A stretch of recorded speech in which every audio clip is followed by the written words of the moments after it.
ખેડૂતોનો મરો થયો છે। ઘઉં, જીરું, વરિયાળી સહિતના પાકોમાં રોગચાળો વકર્યો। રાજ્યમાં 20 દિવસમાં 3 માવઠા ત્રાટકવાની આગાહીને લઈને ખેડૂતોના જીવ અદ્ધર થઈ ગયા છે। સાબરકાંઠા જિલ્લામાં આ વર્ષે ખેડૂતોએ ઘઉં, બટાકા, શાકભાજી સહિતના પાકોનું પુષ્કળ પ્રમાણમાં વાવેતર કર્યું છે, પરંતુ હવામાન વિભાગે 2 દિવસ માવઠાની આગાહી કરી છે, જેને લઈને ખેડૂતોમાં ચિંતાનો માહોલ જોવા મળ્યો છે।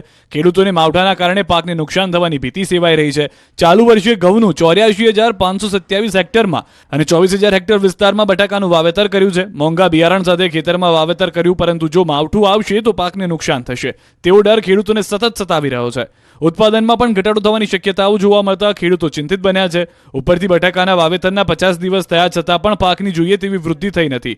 વાદળછાયા વાતાવરણને લઈ રોગચાળો પણ વધ્યો છે। આ ઉપરાંત ઘઉં, જીરું, વરિયાળી સહિત અન્ય પાકોમાં રોગચાળો વકર્યો છે। દ્વારકામાં ઘરફોડ કરતી કિંગ ગેંગ ઝડપાઈ છે। 14 જેટલા ચોરીના ગુનાનો ભેદ ઉકેલાયો।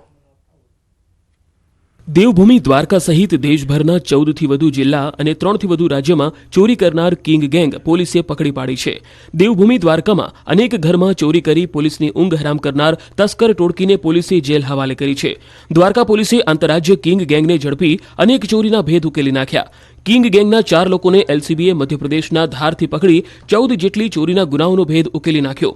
સોનાના દાગીના અને વાહનો સહિત કુલ 3,23,000થી વધુનો મુદ્દામાલ જપ્ત કરાયો। કિંગ ગેંગ સાથે સંકળાયેલ અન્ય 10 આરોપીને પકડવા માટે પોલીસે તપાસ તેજ કરી। તપાસમાં સામે આવ્યું કે કિંગ ગેંગ દ્વારકા જિલ્લામાં 2, જામનગર જિલ્લામાં 5, અમરેલીમાં 2, સુરેન્દ્રનગરમાં 2, રાજકોટમાં 1 અને મોરબીમાં 1, મહારાષ્ટ્રમાં પુણે જિલ્લામાં 1 સહિત કુલ 14 જેટલી ચોરીઓને અંજામ આપી ચૂકી છે।